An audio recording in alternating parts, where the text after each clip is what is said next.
May have failed with voters back in November, but the issue of medical marijuana in Ohio isn't going away. The leader of the Ohio House is now organizing a task force to review medical marijuana in the Buckeye State. A news conference at the State House just wrapped up right now. NBC4's Dan Perlman is live there now with new information. Dan, what do they have to say?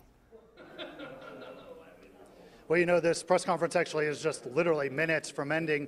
I did just want to grab here real quick, Representative Kirk Scheuring. Now, you are chairing this task force, so let's just start out. What is the goal of all of this? Well, we want to have a conversation about medical marijuana.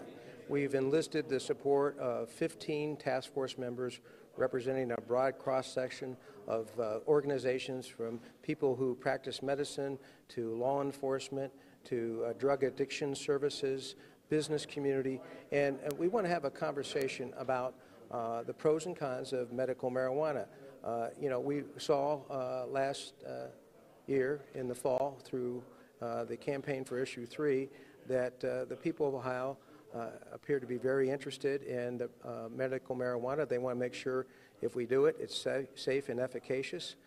There's no clear pathway for us to pursue in that regard. So we've assembled a very diverse group of individuals so we can start the process of having a dialogue where not only these task force members can weigh in, but the people of Ohio can weigh in through the 7 hearings we'll be having throughout the weeks and months to come. You know, I think the question everybody probably has, knowing that this task force is now formed, is does this mean that we're going to see a bill? Will it go to the voters? What's going to come out of this? Too early to say. I mean, it would be foolhardy for us to, at this point in time, have a predisposition on what's going to happen, because we have, again, a very diverse group of individuals who, in some cases, have divergent ideas on how this should work.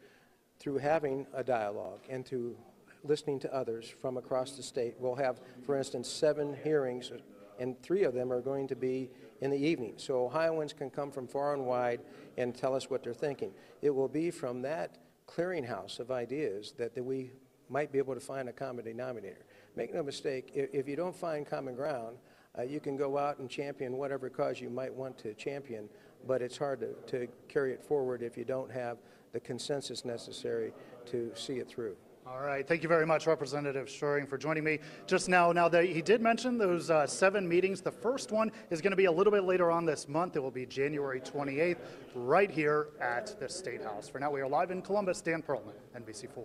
All right, Dan, thanks.